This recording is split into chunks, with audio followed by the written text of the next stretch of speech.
an experiment. We don't know yet. Why is light so fast? Like, it sounds so simple. They had no idea. But now the data speaks. I find this not only refreshing, but at some level astounding. Nature. Welcome back to the Nature Podcast. This time, a measure of the acceptance of refugees in Europe. And how to roller shape down wiggly paths. I'm Shamini Vandel. And I'm Nick Bertruchow.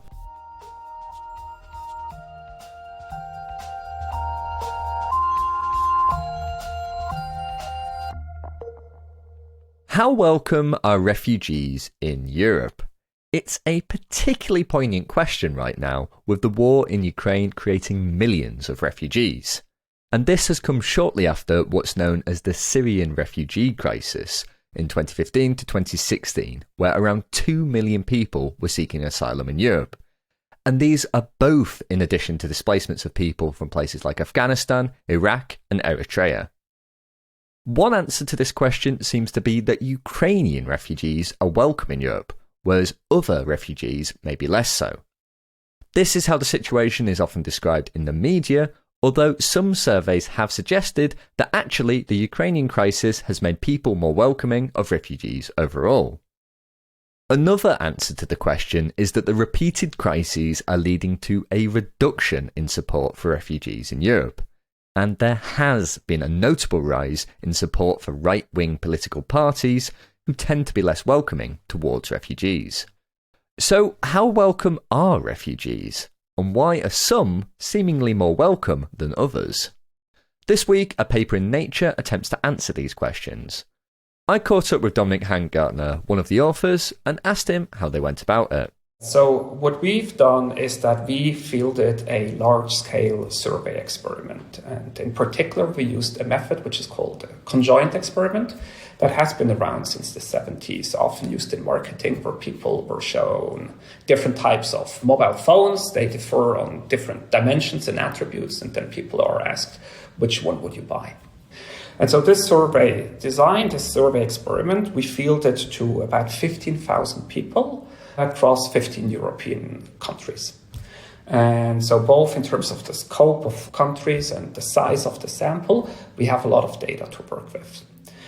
And the good thing is that we not only have done this now in early summer 2022 after the Russian invasion of Ukraine, but we fielded basically the same survey experiment to the same type of respondents in the same countries already in 2016 at the height of the Syrian refugee crisis. And so what that allowed us to do is also to compare how attitudes have changed over time and towards particular groups of refugees. And one interesting thing about this survey that you did is that you were able to validate it, compare it to people's real-world voting behaviour. It seemed that these surveys match up quite well with that. But in terms of the results, a good starting point is if we go back to the Ukrainian refugees and the current refugee crisis.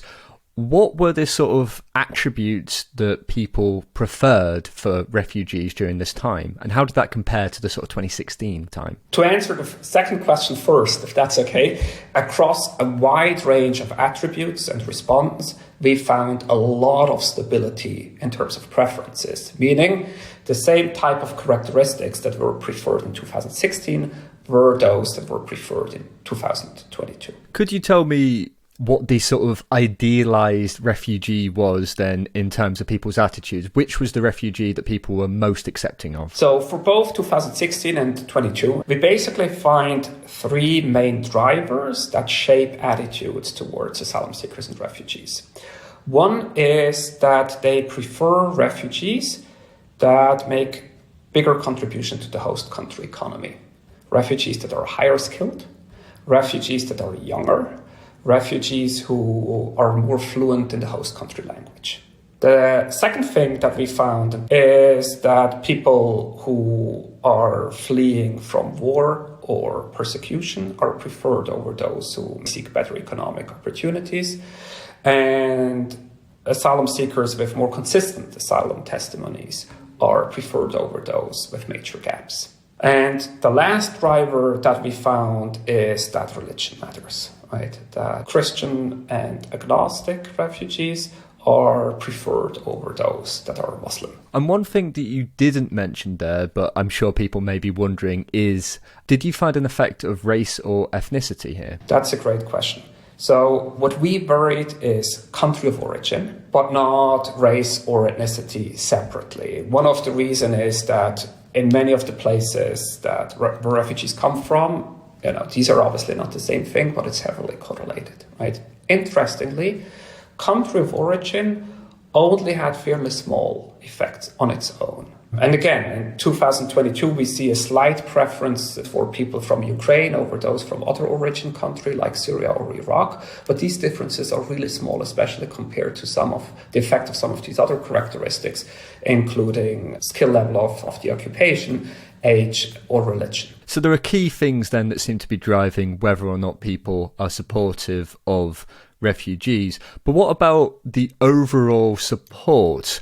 Interestingly, and to my surprise, I have to admit, we didn't find any evidence for an erosion of support. So despite the repeated refugee crisis, 2016 and 2022, over these years, if anything, support for refugees, the number of asylum seekers people are willing to accept in our large sample, has slightly increased in actually 14 out of the 15 surveyed countries. I mean, that's interesting because one of the other things we've seen over the past few years is a sort of number of political movements that are more, say, anti-immigrant, anti-refugee. How do you sort of reconcile what you found here with these movements that have seen an increase in Europe?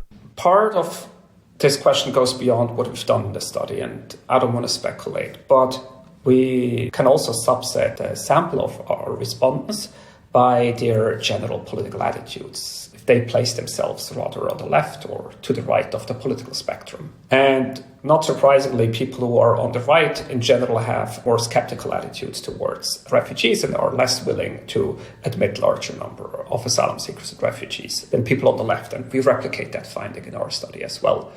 But focusing again on the changes between 2016 and 2022, we see in general a slight increase in terms of the number of refugees that people are willing to accept. And that's true for both people on the left and on the right. I guess one thing I wondered as well is that these surveys that you've conducted have been kind of right in the midst of these crises. Do you think that, say, a year on, like we're in now, 2023, after energy prices have increased, that sort of thing, there could be effects here on the general support for refugees? At the moment, we cannot rule this out, right? Because as you said, we've conducted both surveys, if you will, at the height of the respective quote-unquote refugee crises. And attitudes might change over time. And if sort of an economically hard time with high inflation, as you mentioned, and other factors maybe not being conducive to a more welcoming environment, these attitudes might change. Having said this, based on additional data that we analyzed, I'm a little skeptical if we do see a huge decline. One thing that we've done, not with our data, but with data collected by other researchers, we find similar to our study that these attitudes are very stable over time. So both economic crisis but also humanitarian emergencies don't seem to have major effects. And if that pattern that was documented for the past also applies to the future, then I wouldn't expect these attitudes to dramatically change between now and if we talk again in a year. Something we hear from readers of Nature or people who interact with Nature a lot when we cover this sort of work is that this is a political question. It's not one for science. So I was just wondering what your perspective is on that and what role do you think science has to play here? I understand where this question is coming from, but what we really try to do here is put the science into political science, right? What we document here is patterns of attitudes and trying to understand the factors that shape those attitudes. That's the science part, right? So what we try to do here is deploy recent advances in survey methodology to, on the one hand, better understand what the public thinks and also shed some light on the factors that shape their attitudes. And so what do you think then overall are the implications for policymakers, people in power? What is the sort of take-home message for them? While again, there are certain segments of the voter population who do have concerns and voice those concerns, that doesn't seem to be a majority, first. And second, these attitudes do not have worsened over time. So I think, as we've seen in terms of other political issues, that there might be a loud minority, but that loud minority might not always reflect the views and the preferences of the silent majority. And it seems to me that based on the very large sample across 15 European countries that we collected here, that seems to be going on here as well. That, while of course the European public has preferences over certain type of refugees, and these preferences are pretty stable over time, we do see in general relatively high levels of support and have no indication that this level of support decreased over the last 8 years. That was Dominik Hangartner from ETH Zurich in Switzerland. For more on this story, check out the show notes for a link to the paper. Coming up, a mathematical method to roll a shape down any kind of route. Right now, though, it's time for the research highlights with Dan Fox. The pygmy right whale isn't like some of its larger cousins. It reaches just 6.5 meters in length, and now researchers have found another way this miniature whale deviates from the herd: its feeding grounds. In the southern hemisphere, most whales, like the pygmy right, ones with bristly feeder plates called ballenes, split their time between ample feeding grounds near Antarctica and the warmer waters further north. To understand the pygmy whale's range, researchers examined 14 of these filter-feeding plates. The team found that the mixtures of isotopes of nitrogen and carbon, elements that whales only get from their prey, did not match those in the kind of food whales would be able to access near Antarctica. Instead, pygmy right whales probably feast between southern Australia and latitudes further north, suggesting that the animals do not follow the migratory patterns of their larger cousins. The researchers hope that this will help them understand how a changing ocean will affect this little understood species. You can feast on that research in Frontiers in Marine Science. The James Webb Space Telescope has spotted a probable quasar from the early universe. A quasar is an extremely bright region at the centre of a galaxy, powered by a supermassive black hole. Over 1 million have been discovered, but just a handful are distant enough to be seen as they were in the early universe, and so the formation and evolution of early quasars is poorly understood. Researchers analysing images from the telescope spotted what could be an early quasar observed when the universe was less than 700 million years old. The team argued that the object's properties point to it being a quasar rather than other phenomena like a massive clump of stars, and hope that the next round of observations will enable a more detailed analysis of the object.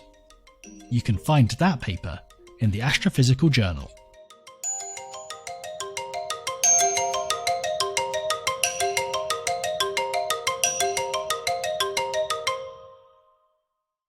Finally on the show, it's time for the briefing chat, where we discuss a couple of articles that have been highlighted in the Nature Briefing.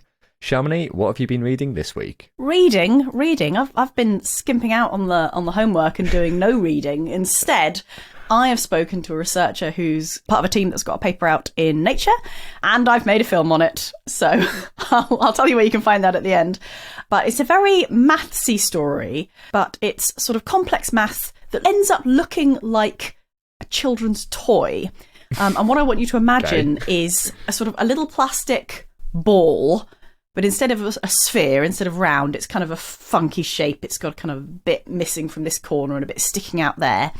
And when you roll it down a sort of gentle slope, rather than sort of rolling smoothly in a straight line, it does this sort of repeating wiggly path and sort of rolls to the left and up slightly and then round and then and wiggles its way to the bottom. I hope I've explained that well. Well, yeah, let's see if I've got this straight. So some researchers have made some funky shapes that when they roll them down a gentle slope, they follow like a wiggly path. They follow a specific wiggly path, not just any wiggly path. Oh, sorry. And yeah, this is the key part of it for these researchers. And it sounds like when I was speaking to the researcher, that this whole thing started off almost as a dare. You know, someone in this particular research institute in South Korea made a throwaway comment about like, well, obviously you couldn't do this. And this particular researcher is like, I'm going to go and do it. I'm going to prove that I can. And what he wanted to do was to draw a line, you know, sort of going down a slope, and work out which shape would then follow that line as it rolls down.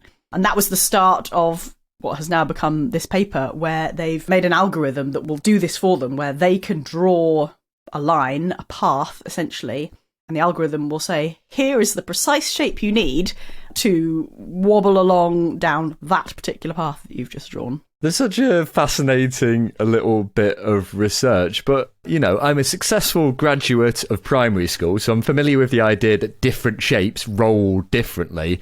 But how on earth, and maybe skip some of the maths here for me, do you get a shape that will roll down any path that you choose? Like, what was the sort of crucial insight? Well, there's this sort of basic idea. So imagine just a sort of soft, squidgy sphere. And if you sort of draw a curve, and then you roll the ball along that particular curve. But as you're rolling it, you kind of push down slightly so that the clay gets pushed up and indented. So you end up with no longer a sphere, but this sort of smooth, indented surface. That surface that you've just created is the exact sort of shape needed to roll along that particular curve that you've just pushed down. So that's sort of the, you know, very simple starting point. And that's basically what their algorithm does as well. It sort of takes a sphere and looks at where a sphere will intersect the plane that you're rolling it down, and then sort of shaves those bits off. And then you come up with a shape with all the relevant bits shaved off that will, yeah, hopefully, theoretically, follow the path. So I guess this worked quite well in a computer, but then did they actually roll some shapes down little hills? Oh yeah, so that's the fun part, is being able to actually, they 3D printed them and yeah, rolled them down very gentle slopes. And again, you can see in the video them just sort of like placing this little shape down, then giving it a little nudge so it gets just the right amount of energy to start rolling and then sort of keep going down this little slope. They found it harder in reality than in the ideal conditions. They had sort of these plastic shapes with a weight inside, rolling down, I think just paper mostly, but I think they found in certain situations they needed more friction, which is something the algorithm doesn't sort of take into account or include. But if you don't have enough friction, then sometimes the shapes start slipping instead of rolling, which is a problem. And they also found that just in terms of the sort of kinetics and energy of a shape rolling down a slope, things like where the shape has to, you know, it's rolling down, but then there's a section of the path that is uphill again. Not impossible, but much harder in real life, where you've got to have exactly the right sort of momentum to get it round compared to in the computer. I mean, this sounds really fun. And I mean, I guess because you described it as almost like starting as a bet. They were in it for the fun. Yeah. Yeah. Maybe why they did this is the wrong question, but does it have any sort of actual use in the real world? They didn't set out to find something functional. They described it as curiosity-driven research. There are, surprisingly, maybe surprisingly, potential applications. And the weirdest one is basically like quantum physics, quantum optics. This could potentially be relevant because quite often you have quantum states. You know, let's say you have two possible states. That can be represented as the top and bottom of a sphere. So when you have quantum states, these are often represented as points on the surface of a sphere. Oh. And then you have sort of potential change of state from one place to another, represented as a path drawn on the surface of the sphere. And actually what this team have been doing with their algorithm that makes, you know, turns a sphere into a rolly path is that they've kind of represented that as a path drawn on the surface of a sphere, and then which bits of the sphere need to be sort of sliced away in order to get the shape right. So a lot of their maths is about how do you fit a particular pattern on the surface of a sphere, starting at one point and then coming back round to the same point. So potentially this could have some sort of fundamental mathematical relevance to quantum physics. If nothing else, I think you've convinced me to watch the video because I want to see some of these shapes rolling down hills, and listeners will put a link to that in the show notes. But for my story this week, I've been reading about a settlement with the family of Henrietta Lacks, and I've been reading about this in Nature. So I've certainly heard this story for many years of Henrietta Lacks and her cells, which are of vital importance for medical research. It's a particular cell line, is that right? Yes, it's HeLa cells, which will be very, very familiar to anyone who's ever even brushed up against cell biology before, because they are very commonly used and they're very important cells because they have the ability to survive and divide forever. So they have been vital in a lot of discoveries, even a few Nobel Prizes in the biological sciences, but they were taken from Henrietta Lacks more than 70 years ago without her consent. And so this settlement is about, I guess, sort of righting one of these historical wrongs, because many companies have made a lot of money from these cells that were taken without her permission. And I suppose at the time, no one knew what these cells were going to become, but this was basically, she had a cancer and it was a sample of some cancer cells, some tumour cells? Yeah, that's right. She had cervical cancer and it was a sample of these cells that they took. And since around 2010, there's been a lot more attention given to this because there was a book that came out that sort of really shone a light on what had happened here and how unethical it was. And so for a while, the lawyers and the family of Henrietta Lacks have been trying to sort of reach a settlement. And in this case, they've reached a settlement with Thermo Fisher Scientific.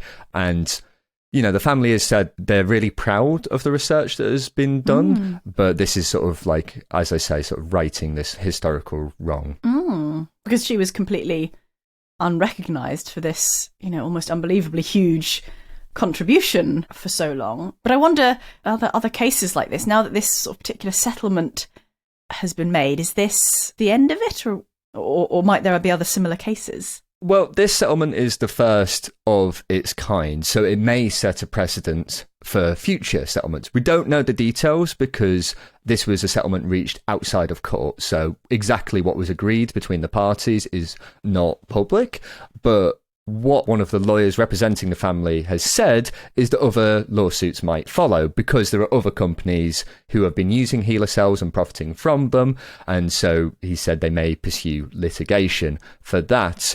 However, it may not lead to like opening the floodgates of lots of this sort of litigation because this seems like kind of a unique case because there was no consent given. Typically, cells that are used in biology are voluntarily donated for medical research, so people know what it is they're agreeing to. One thing that is interesting is that a lot of research uses human tissue that is sort of waste that is discarded during surgery, and people consent to the procedure. They don't necessarily consent to that waste being used, but it could open a discussion for more sort of broader consent. It may lead to systems where patients consent to a broader use of their cells, for example. This story sort of seems to touch on a lot of interesting elements, doesn't it, in terms of sort of informed consent and needing consent for scientific research and, you know, what companies are making money off, and also just this one individual who was sort of forgotten to history for a while, or certainly under-recognised, who's had such a big impact. Definitely. I mean, I'm sure a lot of people have been familiar for a long time with HeLa cells, but not that many people until recently probably knew what that meant.